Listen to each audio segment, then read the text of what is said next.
What if you could find the most important research papers in your field without spending hours scrolling through endless search results?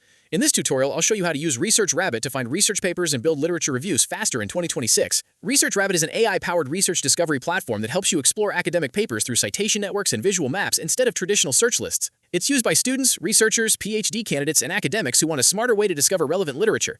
To get started, head over to the website and create a free account. Once you're inside, the first step is to create a collection.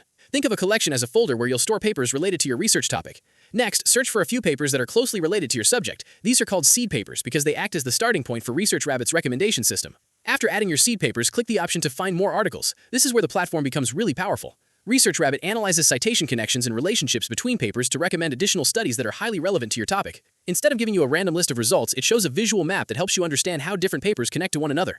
You can click on any paper to view details, explore references, and discover newer studies that cite the same work.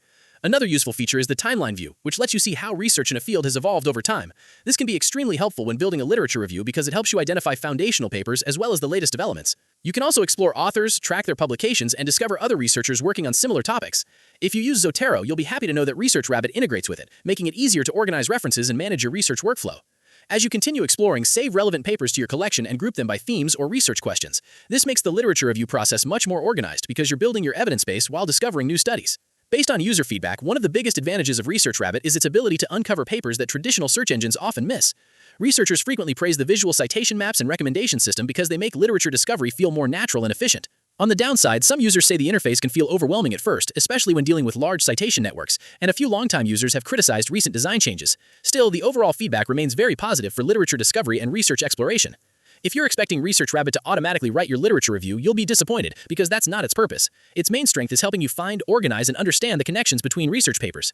My overall opinion is that ResearchRabbit is one of the best free tools available for discovering academic literature in 2026, especially if you're working on a thesis, dissertation, research project, or systematic review. If you haven't tried it yet, it's definitely worth exploring. Thanks for watching, and if this tutorial helped you learn how to use ResearchRabbit, make sure to like the video, subscribe to the channel, and leave a comment below telling us which AI research tool you'd like to learn about next.